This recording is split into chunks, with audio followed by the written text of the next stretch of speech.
اس پر جو اے محبوب تمہاری طرف اترا اور جو تم سے پہلے اترا اور آخرت پر یقین رکھیں۔ الحمدللہ رب العالمین والصلاۃ والسلام علی سید المرسلین۔ تفسیر تبیان القرآن سورہ بقرہ آیت نمبر 4۔ اللہ رب العزت کا ارشاد ہے، اور یہ لوگ اس کلام پر ایمان لاتے ہیں جو آپ کی طرف نازل کیا گیا اور جو آپ سے پہلے نازل کیا گیا، اور یہی لوگ آخرت پر یقین رکھتے ہیں۔ یہ بھی ہو سکتا ہے کہ اس آیت میں متقین کی چوتھی صفت کا بیان ہو، اور یہ بھی ہو سکتا ہے اس کا عطف متقین پر ہو، یعنی یہ کتاب ان کے لیے ہدایت ہے جنہوں نے اپنے آپ کو شرک سے بچایا، اور ان کے لیے بھی ہدایت ہے جو اہل کتاب سے ایمان لائے۔ انزال کا معنی اور اس کی کیفیت۔ انزال کے معنی ہے کسی چیز کو اوپر سے نیچے کی طرف منتقل کرنا۔ انزال ایان کا ہوتا ہے، اور یہاں وحی کا انزال مراد ہے جو اس قبیل معنی اور معنی کا انزال ان زوات کے واسطے سے ہوتا ہے جن زوات کے ساتھ وہ معنی قائم ہوتے ہیں۔ وہی چونکہ اللہ کی جانب سے مخلوق کی طرف آتی ہے جو جانب علو میں ہے، اس لیے اس کو انزال کہا گیا ہے۔ اللہ کا کلام اس کے رسولوں پر نازل ہوتا ہے، اور اس کی صفت یہ ہے کہ یا تو حضرت جبرائیل علیہ السلام اللہ رب العزت سے اپنی نورانیت اور تجرد سے قریب ہوتے ہیں اور اللہ کا کلام حاصل کرتے ہیں، اور یا لوح محفوظ سے اس کلام کو حاصل کرتے ہیں اور پھر اس کلام کو رسول اللہ صلی اللہ تعالی وسلم کو پہنچاتے ہیں۔ ما انزل علیک سے مراد وہ وحی ہے جس کی تلاوت کی جاتی ہے، یعنی قرآن کریم، اور وہ وحی بھی مراد ہے جس کی تلاوت نہیں کی جاتی،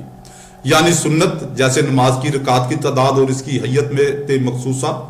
زکوٰۃ، عشر اور قربانی کی مقدار اور کیفیت، روزہ اور حج کے احکام اور جنایات حدود کی تفصیلات، یہ تمام امور صرف رسول اللہ صلی اللہ تعالی وسلم کے بیان سے ثابت ہیں۔ قرآن کریم میں سورہ نحل آیت نمبر 44، اور ہم نے آپ کی طرف قرآن نازل کیا ہے تاکہ آپ لوگوں کو بیان کریں جو ان کی طرف نازل کیا گیا ہے، غرض کہ اس سے مراد پوری شریعت پر ایمان لانا ہے۔ وَمَا أَنزَلَ مِن قَبْلِكَ سے تورات، انجیل اور کتاب سماویہ مراد ہیں۔ ان کتابوں پر اجمالی ایمان لانا ضروری ہے بعین طور کہ یہ کتابیں اللہ کی طرف نازل کی گئی ہیں، اور جو کلام آپ پر نازل کیا گیا ہے اس پر اجمالی ایمان لانا فرض عین ہے، اور اس پر تفصیلاً ایمان لانا فرض کفایہ ہے، کیونکہ قرآن اور سنت کے ہر جز پر تفصیلاً ایمان لانا اگر ہر شخص پر فرض عین ہو تو لازم آئے گا کہ تمام مسلمان روزگار حیات کی تمام ذمہ داریوں کو ترک کر کے صرف پڑھنے پڑھانے پر لگ جائیں، اور اس سے حرج اور فساد معاش لازم آئے گا۔ اس لیے جو کلام آپ پر نازل کیا گیا اس پر تفصیلاً ایمان لانا فرض کفایہ ہے۔ ختم نبوت پر دلیل اس آیت میں یہ ضروری قرار دیا گیا ہے کہ جو وحی آپ پر نازل ہوئی اس پر ایمان لایا جائے، اور جو وحی آپ سے پہلے نازل ہوئی اس پر ایمان لایا جائے، اور اگر آپ صلی اللہ علیہ وسلم کے بعد بھی وحی کا نزول ممکن ہوتا تو بعد میں آنے والی وحی پر بھی ایمان لانا ضروری قرار دیا جاتا۔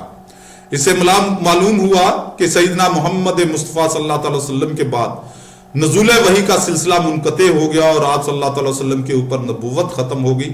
آپ صلی اللہ علیہ وسلم کے بعد کوئی نبی اور رسول مبعوث نہیں ہوگا، اور حضرت عیسیٰ علیہ السلام کا آسمان سے قرب قیامت میں نازل ہونا اس کے منافی نہیں ہے، کیونکہ وہ مبعوث نہیں ہوں گے، بلکہ نبی صلی اللہ علیہ وسلم کے ایک امتی کی حیثیت سے آئیں گے، اور ہمارے رسول سیدنا محمد مصطفیٰ صلی اللہ علیہ وسلم کی شریعت کی اتباع کریں گے، اور ہمارے امام کی اقتداء میں نماز پڑھیں گے۔ امام بخاری روایت کرتے ہیں کہ حضرت ابو ہریرہ رضی اللہ تعالیٰ عنہ بیان کرتے ہیں کہ رسول اللہ صلی اللہ تعالی وسلم نے فرمایا، اس وقت تمہاری کیا شان ہوگی جب تم میں ابن مریم نازل ہوں گے اور امام تم میں سے ہوگا۔ دار آخرت اور یقین کا معنی۔ دار آخرت سے مراد اعمال کا در جزا ہے، اور اس پر ایمان لانا حساب، میزان، صراط، جنت اور نار پر ایمان لانے کو مستلزم ہے، بلکہ ہر اس چیز پر ایمان لانے کو مستلزم ہے جس کا ذکر قرآن اور سنت میں وارد ہے۔ یقین اس جازم تصدیق کو کہتے ہیں جس میں کوئی شک اور شبہ نہ ہو،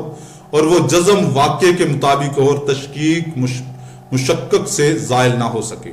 اس کی 3 قسمیں ہیں: علم الیقین، عین الیقین اور حق الیقین۔ ہمیں جو اللہ رسول اور آخرت پر یقین ہے وہ علم یقین ہے۔ علم یقین نظر اور استدلال سے حاصل ہوتا ہے، عین الیقین مشاہدہ سے اور حق الیقین تجربہ سے حاصل ہوتا ہے۔ اللہ رب العزت کا علم یقین کے ساتھ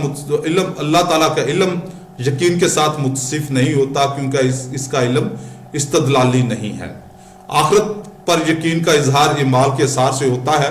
جو شخص جھوٹی گواہی دیتا ہو، شراب پیتا ہو، لوگوں کے حقوق پامال کرتا ہو، نماز اور روزہ کا تارک ہو، اس کے آخرت پر یقین کا کوئی اثر ظاہر نہیں ہے۔ قرآن کریم میں آخرت اور قیامت پر بہت زور دیا گیا ہے، کیونکہ صالحیت اور نیکی کی بنیاد آخرت اور قیامت پر یقین ہے۔ جب انسان کو محاسبہ کا خطرہ نہ ہو تو وہ عیش پرستی کا دل دادا اور ظلم اور سرکشی پر دلیر ہو جاتا ہے۔ اس لیے قرآن مجید نے انسان کو بار بار یاد دلایا ہے کہ موت کے بعد اس کی دوسری زندگی شروع ہوگی، اور اس دارالعمل کے بعد دارالجزا ہے، تاکہ انسان خوف خدا سے، گناہوں سے باز رہے اور نیکیوں کے لیے کوشاں رہے۔ اس آیت میں حصر کے ساتھ فرمایا ہے کہ متقین یا مومنین اہل کتاب ہی آخرت پر یقین رکھتے ہیں، کیونکہ جو اہل کتاب غیر مومن ہیں ان کا آخرت پر صحیح ایمان نہیں ہے۔ ان کا زعم ہے کہ جنت میں صرف یہودی یا عیسائی ہی داخل ہوں گے، اور ان کا زعم ہے کہ ان کو صرف چند ایام کے لیے دوزخ کا عذاب ہوگا، اور ان کا اس میں اختلاف ہے کہ جنت کی نعمتیں دنیا جیسی ہیں اور آیا جنت دائمی ہے یا نہیں۔ لہذا آخرت کے متعلق ان کا اعتقاد صحت سے بہت دور ہے، چاہے جائے یا کہ وہ درجہ یقین پر ہو، کیونکہ ہم پہلے بتا چکے ہیں کہ یقین اس جزم کو کہتے ہیں جو واقعے کے مطابق ہے۔